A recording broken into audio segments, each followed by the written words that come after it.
नमस्कार। भारत सरकार आज वृंदावन में जितना भी कॉरिडोर को लेकर उपद्रव हो रहा है उसके बारे में उसका पूरा इलाज है ना इस वीडियो में है।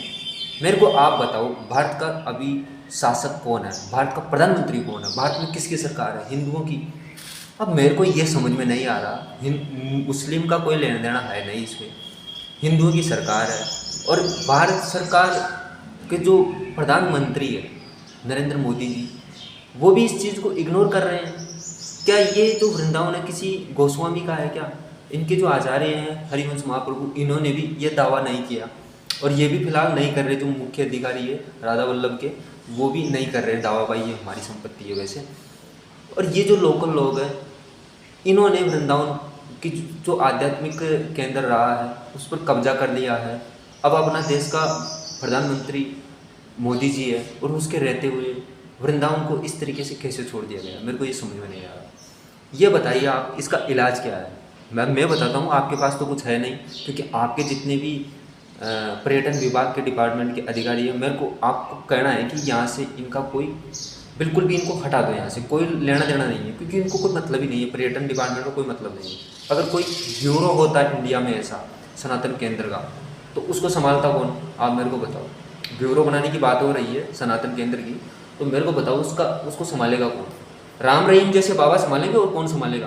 भाई इतनी बड़ी प्रॉपर्टी है, बाबा प्रॉपर्टी संभालते हैं कि भगवान का भजन करते हैं? तो सिंपल सी बात है, ये दूसरा वाला जो पॉइंट है ना, ये केंद्र बनाने वाली बात, सनातन संस्कृति का कोई रखवाला हो नहीं, ये चीज़ भी हटाओ। एकमात्र इलाज है वो है संविधान में वृंदावन के लिए स्पेशली एक ऐसा विधेयक पारित कीजिए प्लीज़, ऐसा विधेयक पारित कीजिए कि ये सारे जो वृंदावन का जो वन है ना, जिसमें कंक्रीट वन बना दिया है सब लोगों ने, इन सबका मकान तोड़ तोड़ा के सबको है ना, क्योंकि कोई लॉजिक ही नहीं है, इलीगल तरीके से सारे लोग रहे हैं वहीं पर आके, क्योंकि वहाँ पे वन था। और वहाँ पे आपको पता है सारे संत महात्मा बोल रहे हैं कि ये भगवान का धाम है, यहाँ पर इस तरीके से कोई ज़रूरत नहीं थी। तो इनको सबको हटाओ। छत्तीसगढ़ साइड में जो प्लान वायरल आपका हो रहा था पहले, उस क्षेत्र में आप वहाँ पर इनको सबको बसा दो, ठीक है, कोई दिक्कत नहीं है।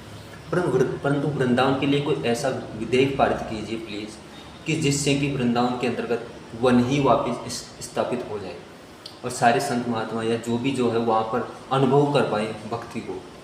ये चीज़ थी। अब अपन अपने सनातन केंद्र की जो प्रमुख उच्च चरण की जो स्वाद है वो भक्ति ही है। अब उस आध्यात्मिक केंद्र को भी यदि अपन इस तरीके से लोगों के हाथ में ऐसे टट्टी पेशाब वाला केंद्र बना दिया तो फिर क्या ही होगा? ये तो बहुत नाइंसाफ़ी हुई फिर।